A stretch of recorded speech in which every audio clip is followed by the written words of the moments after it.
Hello, welcome to my channel. I am so happy to have you here. Now, I did open up my window because my room is like 100 degrees right now and it had to be done. So if you hear any background noise, that's what that is. I want to start this video by briefly diving into the topic of modern day aesthetics because I think it reveals so much about the roadblocks we face when finding our personal style and really helps you to understand why it feels so hard to have our own aesthetic and our own identity in this day and age. But first, allow me to define the word aesthetic so we can all be on the same page. The word aesthetic was once defined as to be concerned with beauty or the appreciation of beauty, such as the pictures give great aesthetic pleasure. But the word aesthetic has been misused over the past few years and it has since morphed into the meaning of your personal look. At this time, there are way too many aesthetics. I would argue that current day aesthetics are much more of a trend than they are a personal expression like they used to be. Instead of everyone sort of finding their own style and building their own aesthetic, we're now expected to follow whichever aesthetic is currently trending if we want to be popular. And the desire to be cool or well-liked is ingrained in human nature. I mean, even before the time of influencers and social media, wearing whatever was currently trending was always a thing. Every generation had their trending pieces. It's just that now, because of social media, our trends are cycling through at such a rapid pace that it is impossible for the average consumer to keep up. Every new trending aesthetic comes with a whole guidebook of things that you must purchase if you want to be a part of that aesthetic. None of those things are cheap. These aesthetics so confusing to follow. For example, one of these outfits is considered coquette and the other is Pilates princess. Or one of these makeup looks is considered latte makeup while the other one is cinnamon makeup. Can you tell the difference? Because I certainly cannot. But this point I'm about to talk about is where I have the most issue with current day aesthetics. Every single one of these aesthetics come with a personality package deal. Your aesthetic is not just the clothes you wear or how you decorate your bedroom, it is expected to be your entire personality. If you like the coquette aesthetic, you have to read poetry and old literature. You can only listen to Lana Del Rey and you have to be soft and feminine at all times. If you like the granola girl aesthetic, then you have to like traveling and hiking, and if you really want to get serious about it, then you have to sell your house and live out of a van. If you want to dress like a clean girl, then you must have your life completely put together. You must have clear skin and slicked back hair, a morning and a night routine. You must partake in self-care, journaling, and Pilates, and the only books you should ever be reading are self-help books. You get the point. Liking a certain aesthetic or a certain style of clothing becomes so suffocating so quickly because we are forcing our multi-dimensional personality into a small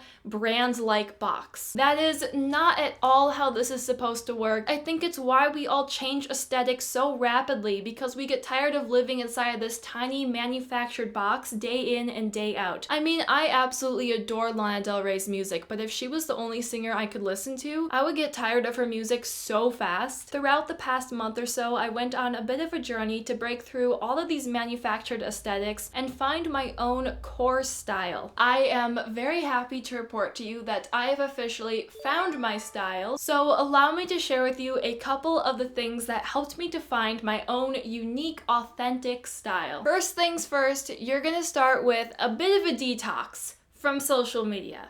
This is probably the worst step, but after that, it's just like free sailing. This detox is going to look like eliminating TikTok, Instagram, and possibly YouTube if you watch a lot of shorts on there. These platforms are always trying to sell you something that has to do with aesthetics, style, and personality. Just cleansing that out of your life for a time will make finding your own self so much easier. Honestly, if there's anything you're going to take away from this video, just this one step is going to help you to become so much more grounded in who you are. Now, I am not asking you to delete these apps. I still have all the apps on my phone. I'm just saying to cut it out of your everyday schedule, and definitely do not scroll right when you wake up or right before you go to bed, because those are very important times for your brain and yourself to just marinate.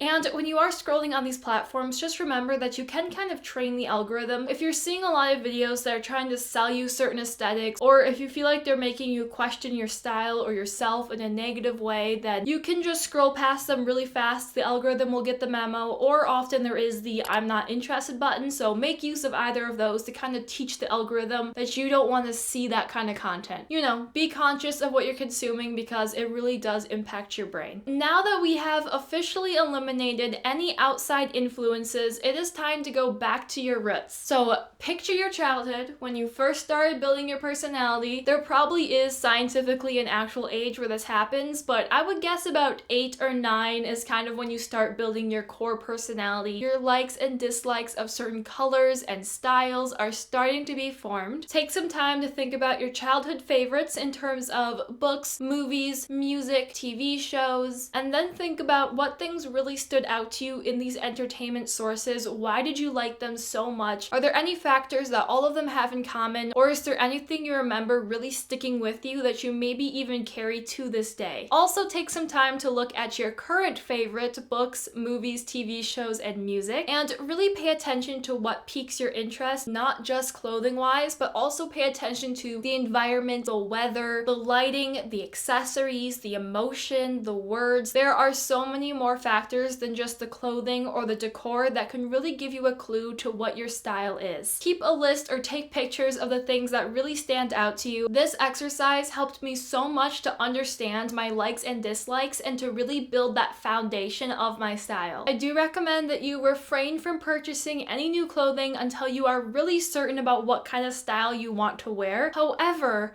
I am also going to encourage you to still go shopping. Thrift stores are especially great for this because there are so many options, but basically go to a store and try on multiple pieces from an array of different styles. Even styles that you have never even thought of wearing before, just give them a try. This way you can really get a feel for what you like and don't like, and there is so much more variety to try out in stores, especially thrift stores.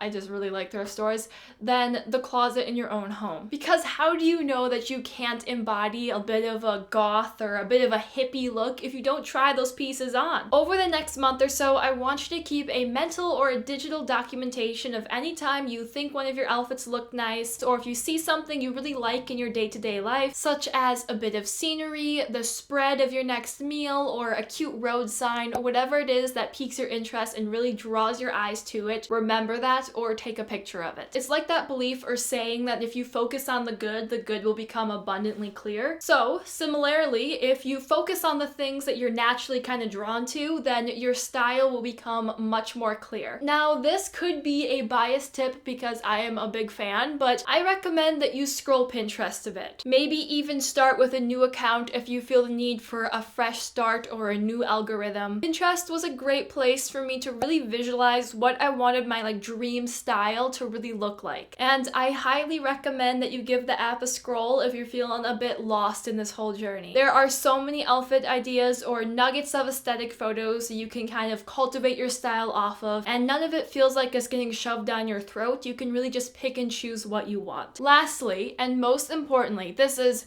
so crucial, so really listen, do not put a label on your aesthetic. I mean, if you want to make up a name for it, that's totally fine. I, for instance, think of my style as a nice everything bagel with cream cheese and fruit on it. But the second you try to find an already existing aesthetic that you think your aesthetic could match to, you are just looking for trouble. All of these already existing curated styles have such particular rules about what does and doesn't fit into their aesthetic. I guarantee that you're going to have to shave down your lovely personality if you want to completely fit into an already existing aesthetic. And that's not worth it. I really hope that this video helped you. Personal style is such a fun topic to me, and it's such an important topic as well. If you have any advice to share or any thoughts on current day aesthetics and trends, please share those in the comments down below. And while you're busy commenting, you might as well subscribe.